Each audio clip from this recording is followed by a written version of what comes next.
உங்கள் தங்க நகையை அதிக விலைக்கு விற்கவும் மற்றும் அடகில் இருக்கும் தங்க நகையை மீட்டெடுத்து அதிக விலைக்கு விற்கவும் உடனே அணுகவும். Prime gold hub 9840551787.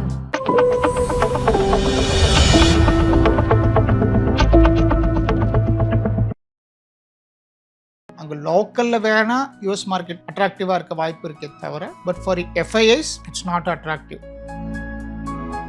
Commodity market எப்படி சார் பெர்ஃபார்ம் பண்ணிருக்கு? கமாடிட்டி மார்க்கெட் வந்து இப்போதைக்கு கோல்டு, சில்வர், காப்பர் தான். கோல்டு இறங்கிட்டு இருக்கு, ஏன்னா அதில் கொஞ்சம் செல்லிங் ப்ரெஷர் அதிகமாக இருக்குது. ஏன்னா இப்போ மார்க்கெட்டில் அதிகமான ரிட்டர்ன்ஸ் ஆல் டைம் ஹை பக்கத்தில் வருதுங்கிறதுக்காக எல்லாருமே இந்த பக்கம் கோல்டை விற்றுட்டு, ஸோ கோல்டு என்ன தான் இறங்கினாலும் சில்வர் வந்து ஏறிக்கிட்டு இருக்கு due to market dynamics. Gold இறங்குது, சில்வர் ஏறுது, காப்பர் ஏறுது. இப்போ வந்து Q3 ரிசல்ட் வந்து பாதி கம்பெனிக்கு வந்து வர ஆரம்பிச்சிருச்சு. ஸோ இனிமேல் வர கம்பெனிக்கு Q3 ரிசல்ட் எப்படி சார் இருக்க போகுது? Q3 ரிசல்ட்ஸ் பார்த்தீங்கன்னா இந்த ஃபெஸ்டிவல் சீசனில் ஆட்டோமொபைல் கம்பெனிஸ்க்கு நல்லாயிருக்கும். ஐபிஓ இஸ் அட்ராக்டிவ், ஆனால் 50-50 ப்ராபபிலிட்டி தான். ஒரு கம்பெனி ப்ராஃபிட்டபுளாக இல்லை அப்படின்னா அந்த கம்பெனி பக்கமே போகாது. இன்னைக்கு ப்ராஃபிட்டபுளாக இல்லாத கம்பெனி நாளைக்கு இஃப் இட் பிகம்ஸ் ப்ராஃபிட்டபுள்னா அதுக்கப்புறம் யூ கேன் இன்வெஸ்ட். நீங்கள் எப்போவுமே ஷார்ட் டேர்மை பார்க்காம லாங் டேர்மை மட்டுமே பாருங்கள் அப்படிங்கிறது தான் நம்மளோட advice.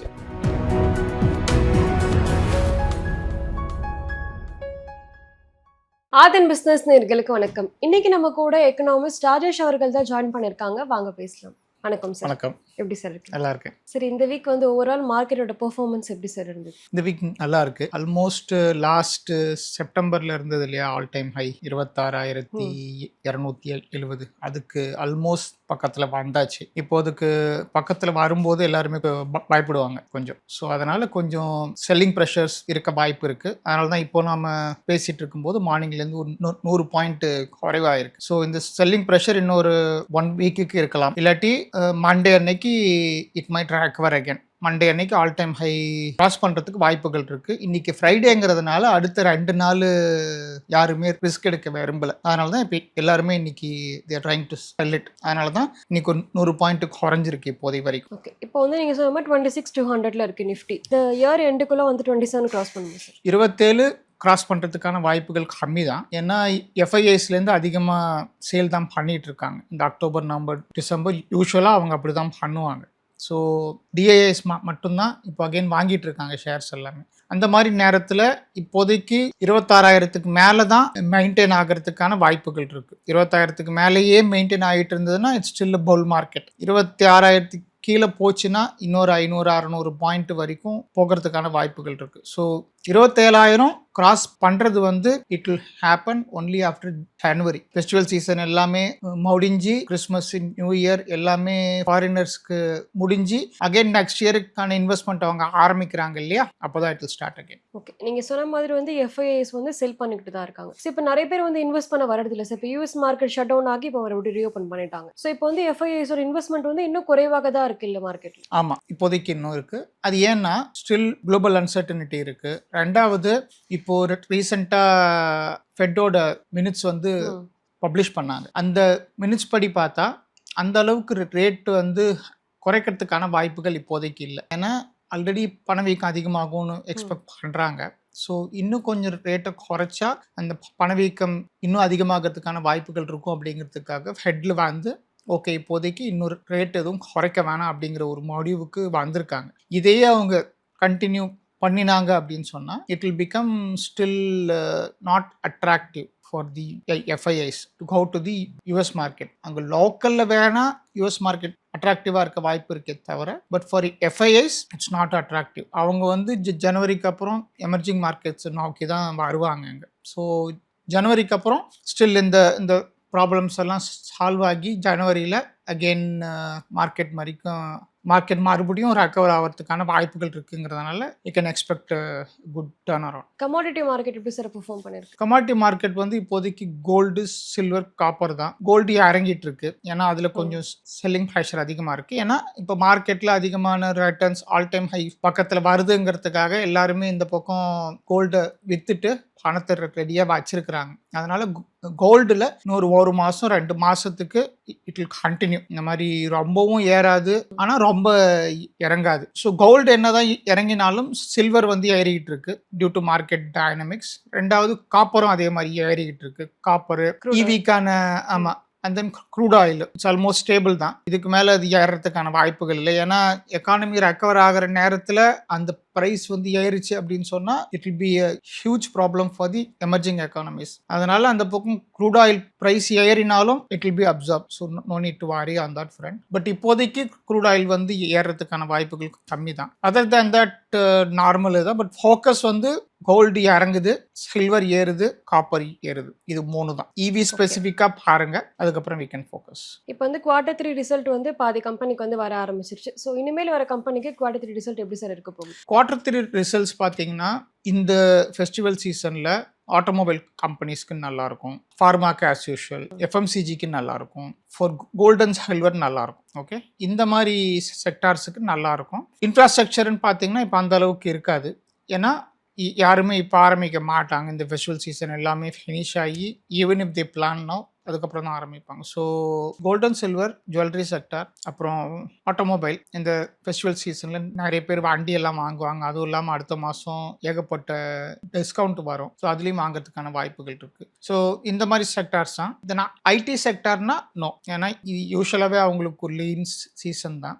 Banking and financial சர்வீசஸில் insurance செக்டாரும் ரொம்ப அடி வாங்கிறதுக்கான வாய்ப்புகள் இருக்குது. ஏன்னா ஜிஎஸ்டி குறைச்சிருக்காங்க. அந்த இன்புட் டேக்ஸ் கிரெடிட் லாஸை அவங்க இதில் அட்ஜஸ்ட் பண்ணுறதுன்னு தெரியல அவங்களுக்கு. இப்போ தான் ப்ரீமியம் எல்லாத்தையும் ஸ்லோவாக இன்க்ரீஸ் ஆக ஆரம்பிக்கிறாங்க.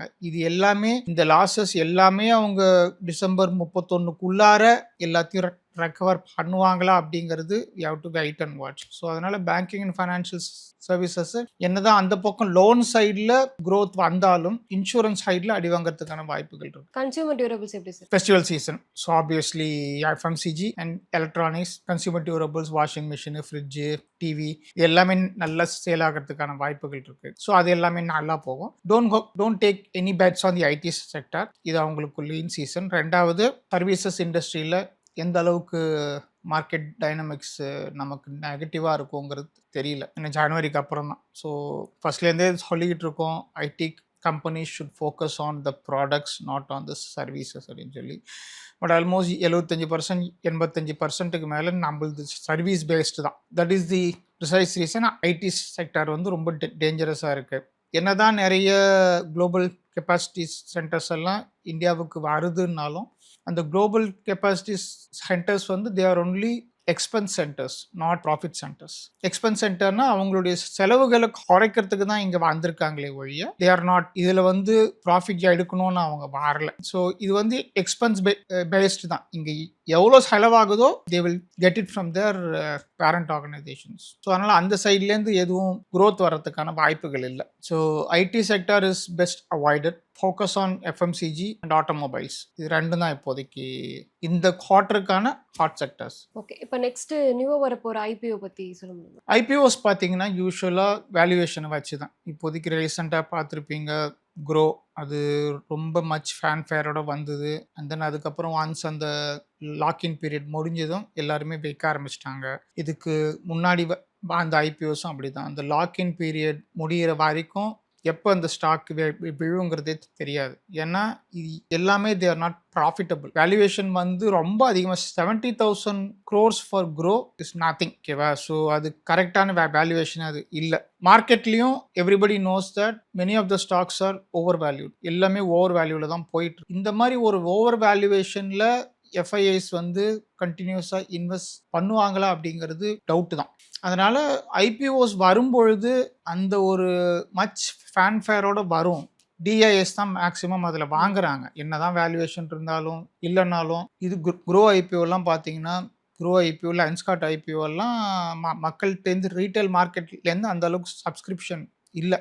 ஒரு நாள் மீட்டிங் போட்டாங்க, திடீர்னு எஃப்ஐஐஸை கூப்பிட்டாங்க, டிஏஎஸை கூப்பிட்டாங்க, என்ன ப்ரெசென்ட் பண்ணாங்கன்னு தெரியல. அடுத்த நாள் ஷவுட் அப் ஆயிடுச்சு. மக்கள் வந்து எஃப்ஐஐஸ் எல்லாம் இன்வெஸ்ட் பண்ணுறாங்களே அப்படின்னு they are investing. Okay, but அவங்க எஃப்ஐஐஸ் இன்வெஸ்ட் பண்ணுறது வேற, டிஏஎஸ் இன்வெஸ்ட் பண்ணுற ஸ்ட்ராட்டஜியே வேற. அந்த ஸ்ட்ராட்டஜி வந்து நம்மளால் ஃபாலோ பண்ணவே முடியாது. IPO is attractive. ஆனால் 50-50 ப்ராபபிலிட்டி தான். நீங்கள் எப்போவுமே ஷார்ட் டேர்மை பார்க்காம லாங் டேர்மை மட்டுமே பாருங்கள் அப்படிங்கிறது தான் நம்மளோட அட்வைஸ். ஏன்னா ஷார்ட் டேர்மு ஐபிஓவில் நம்பர் 1 அலர்ட் ஆகுமா இல்லை அலர்ட் ஆகுமாங்கிறது தெரியாது. ரெண்டாவது அந்த ஸ்டாக் வந்து ப்ரைஸ் அதிகமாக எஸ்ட் ஆகுமா இல்லை கம்மியாக எஸ்ட் ஆகுமான்னு தெரியாது. அப்படி அதிகமாக எஸ்ட் ஆனால் செல்லிங் ப்ரெஷர் வந்து அது மறுபடியும் ஸ்டாக் இறங்குமா இறங்காதாங்கிறது தெரியாது. ஸோ இந்த மாதிரி நிறைய வேரியபிள்ஸ் இருக்கு. There are lot of variables. அதனால people might not like if I say this, but avoid IPOs.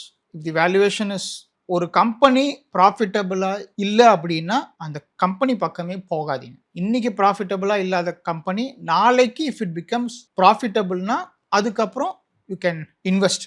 ஒரு ஸ்டாக்கோட ப்ரைஸை மட்டும் பார்க்காதீங்க, ஸ்டாக்கோட வேல்யூ வேற, ப்ரைஸ் வேறு. இப்போ ஒரு பொருள் இருக்குது, எலக்ட்ரானிக் பொருள் இருக்குது, அதோட வேல்யூவே மொத்தம் ஓகே 40,000 தான் அப்படின்னா he can not sell it for 1 lakh. இப்போ அந்த ப்ராடக்ட்டு 1 lakhல விற்றுக்கிட்டு இருக்கு. அந்த மாதிரி தான் இப்போது ஓவர் வேல்யூவேஷன் அப்படின்னு சொல்கிறோம். அதனால் ஐபிஓ நல்ல ஸ்ட்ராங்கான கம்பெனியாக இருக்கணும், ப்ராஃபிட்டபுளாக இருக்கணும். அதோட ஃபவுண்டரோ இல்லை அதோட சிஇஓவோ இல்லாட்டி அதோட சேர்மேனோ he should be a visionary, not only a leader. இதுக்கும் அதுக்கும் வித்தியாசம் நிறைய இருக்குது. டிசிஎஸ் பார்த்தீங்கன்னா Ratan Tata is a visionary, whereas இப்போ இருக்கிற சிஇஓ இல்லாட்டி சேர்மன் வந்து he is a good leader, able administrator, good leader. But ஒரு கம்பெனி வளரணும் அப்படின்னு சொன்னால் you need a visionary, not a leader and a manager. Okay, so அதனால தான் ரத்தன் டாட்டாவோட பீரியடில் Tata group was so big. இப்போது எந்த சைடு போனாலும் அடி வாங்குது.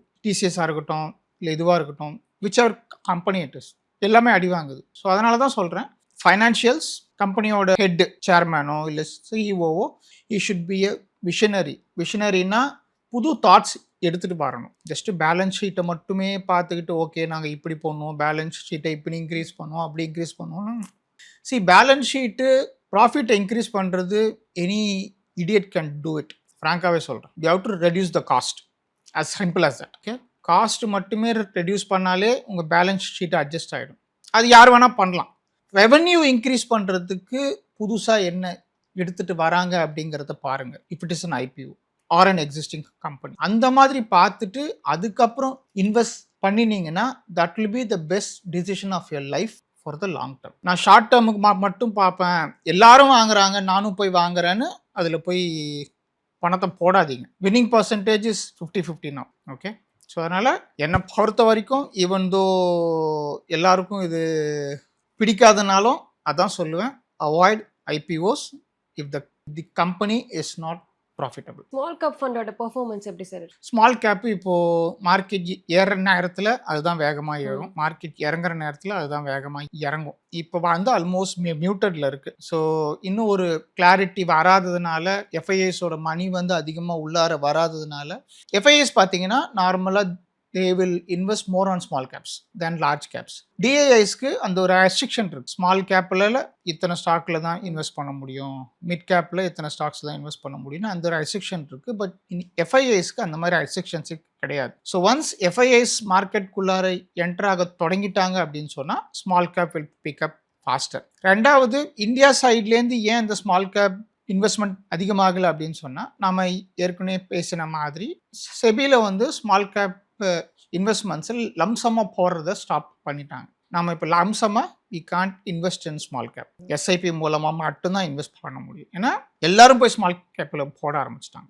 எந்த சைடு க்ரௌட் அதிகமாக இருக்கும் அந்த சைடு கொஞ்சம் ரிஸ்க்கும் அதிகங்கிறதுனால இந்த ஒரு ப்ராப்ளம் இருக்குது. So we have to wait.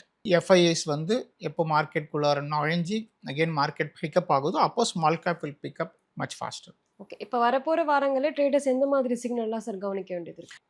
December வரைக்கும் அமைதியாக இருங்கன்னு தான் சொல்லுவோம். ஏன்னா it will B muted. Traders வந்து ஷார்ட் டேர்ம் பொசிஷன்ஸ் இந்த குவார்ட்டருக்கு பார்க்காம லாங் டேர்ம் பொசிஷன் மட்டும் பாருங்கள். ஏன்னா நீங்கள் லாங் போனாலும் இல்லை ஷார்ட்டு போனாலும் ரெண்டு சைடுமே அடி வாங்க சான்ஸ் இருக்குது. ஹெட்ஜிங் பண்ணிவிட்டு அதுக்கப்புறம் யூ டூ தி ட்ரேடிங். ஸ்டாக்கில் லாங் போனீங்கன்னா இந்த சைடு புட் ஆப்ஷன் வாங்கி வச்சுருங்க. ஸ்டாக்கில் ஷார்ட் போனீங்கன்னா அந்த பக்கம் கால் ஆப்ஷன் வாங்கி வச்சுருங்க. இந்த பக்கம் போனாலும் அந்த பக்கம் போனாலும் உங்கள் கேபிட்டல் சேவ் ஆகணும்னா hedging it's the must. December வரைக்கும் ஒரு கிளாரிட்டி வர்ற வரைக்கும் ஹை பொசிஷன்ஸ் எதுவுமே இப்போதைக்கு எடுக்க வேண்டாம் அப்படிங்கிறது தான் it's my advice. Okay sir, market பற்றி நிறைய விஷயங்களை சொன்னீங்க, ரொம்ப வேணும். தேங்க்யூ.